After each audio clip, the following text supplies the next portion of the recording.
Meus cumprimentos à mesa, aos colegas presentes no plenário, aos funcionários da casa, aqueles que nos visitam nas galerias e os que nos assistem em casa pela TV Assembleia.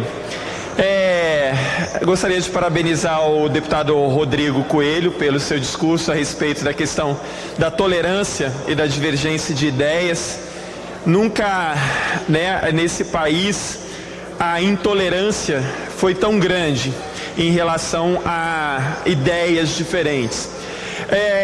E gostaria de parabenizar a deputada Raquel também, que disse aqui que as suas emendas têm sido liberadas pelo governo com uma certa rapidez ali para atender os hospitais lá de São Gabriel, de Pancas, e fazer um apelo para que as minhas emendas sejam liberadas também.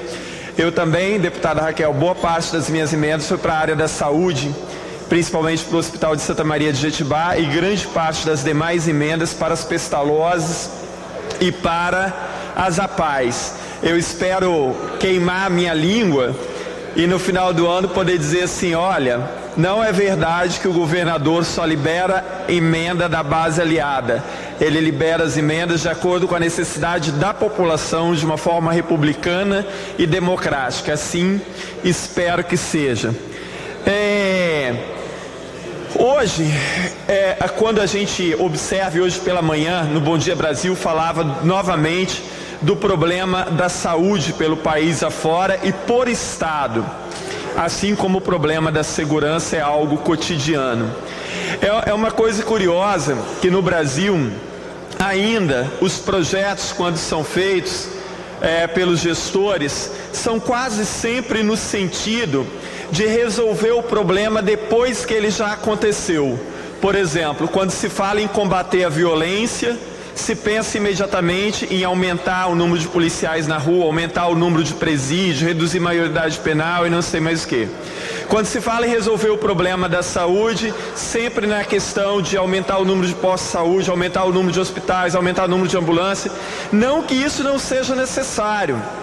Ocorre que nós temos que pensar políticas públicas para atacar os problemas antes que eles ocorram, para impedir que esses problemas ocorram. Então, por exemplo, se falamos da segurança pública, quais seriam as políticas necessárias para impedir que a violência se alastrasse, sobretudo que tantos jovens no Brasil fossem atraídos pela criminalidade?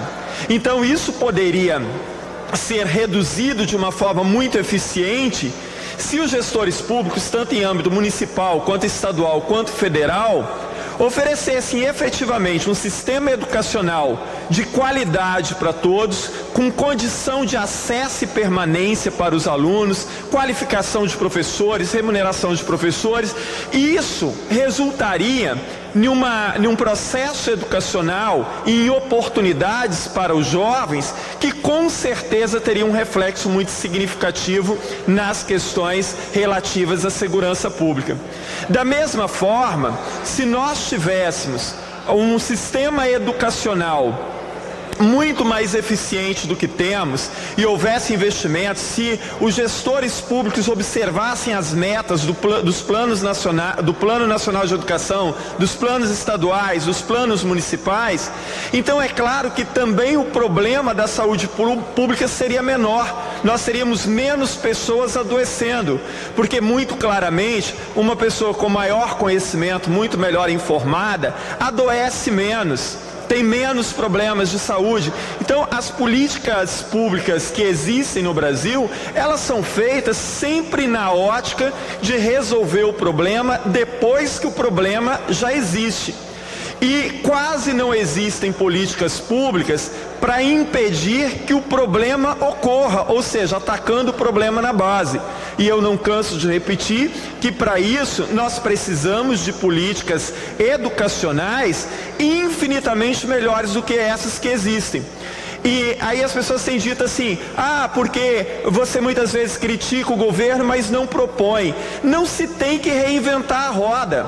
Nós temos o Plano Nacional de Educação, os planos estaduais de educação e os planos municipais de educação com metas muito claras do que é necessário ser feito pela educação para que tenhamos uma evolução de verdade. Agora eu me pergunto, o governo federal está observando as metas do Plano Nacional, os governos estaduais estão, os prefeitos estão, a maioria não. Ou seja, estão desconsiderando completamente aquilo que deveria ser feito. Muito obrigado, presidente.